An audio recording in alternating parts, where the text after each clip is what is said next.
Ce mardi 5 décembre 2023 à Buckingham était marqué par une magnifique réception. L'invitation annuelle des corps diplomatiques, la deuxième du nom depuis que le roi a succédé à Élisabeth II. Pour l'occasion, Charles III et son épouse Camilla, accompagnés par le prince héritier William et sa femme Kate, mère de leurs 3 enfants George, Charlotte et Louis, ont régalé leurs invités.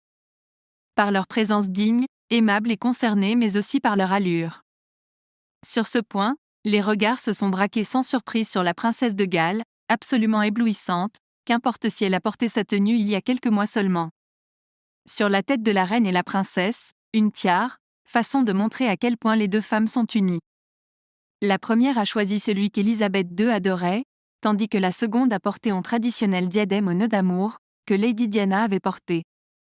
Si Camilla a opté pour le blanc crème et des broderies signées Fiona Clare, un style agrémenté de bijoux XXL, Kate Middleton a décidé de porter la même tenue que celle qu'elle avait portée lors du mariage du prince héritier Hussein de Jordanie avec Rajwa au mois de juin dernier. Une robe aux à sequins et ornée de strass ajustées par ceinture, avec des manches longues et une encolure ras du cou ornée de cristaux, un look Jenny Packham. Porter plusieurs fois une même robe, c'est une attitude qui s'inscrit sûrement dans la volonté de mesure et de responsabilisation de la monarchie.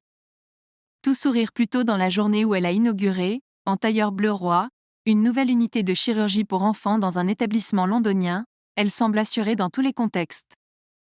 Les accessoires sublimes et symboliques de la famille royale britannique très unie dans sa main hier soir, une minaudière rose de la maison Prada, un ruban bleu à liséré bleu et rouge de l'ordre royal de Victoria ainsi que l'insigne en forme de croix de Malte du même ordre, épinglé à sa taille sans oublier la broche art déco du joaillier Bentley Skinner.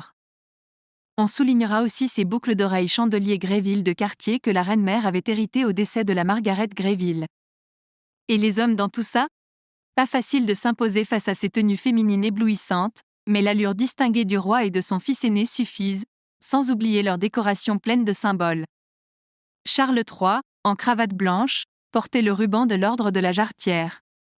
Le prince de Galles, également en cravate blanche, portait l'ordre de la Jarretière et sa plaque étoilée, ainsi que celle de l'ordre du Chardon. La famille a posé plus soudée que jamais dans le salon 1844 de Buckingham, de quoi montrer l'union de la firme face au scandale de la sortie du livre Fin de règne, Endgame, qui s'attaque au clan Windsor et est rédigé par un proche de Meghan Markle, l'épouse d'Harry avec qui elle s'est installée aux États-Unis, loin de la monarchie.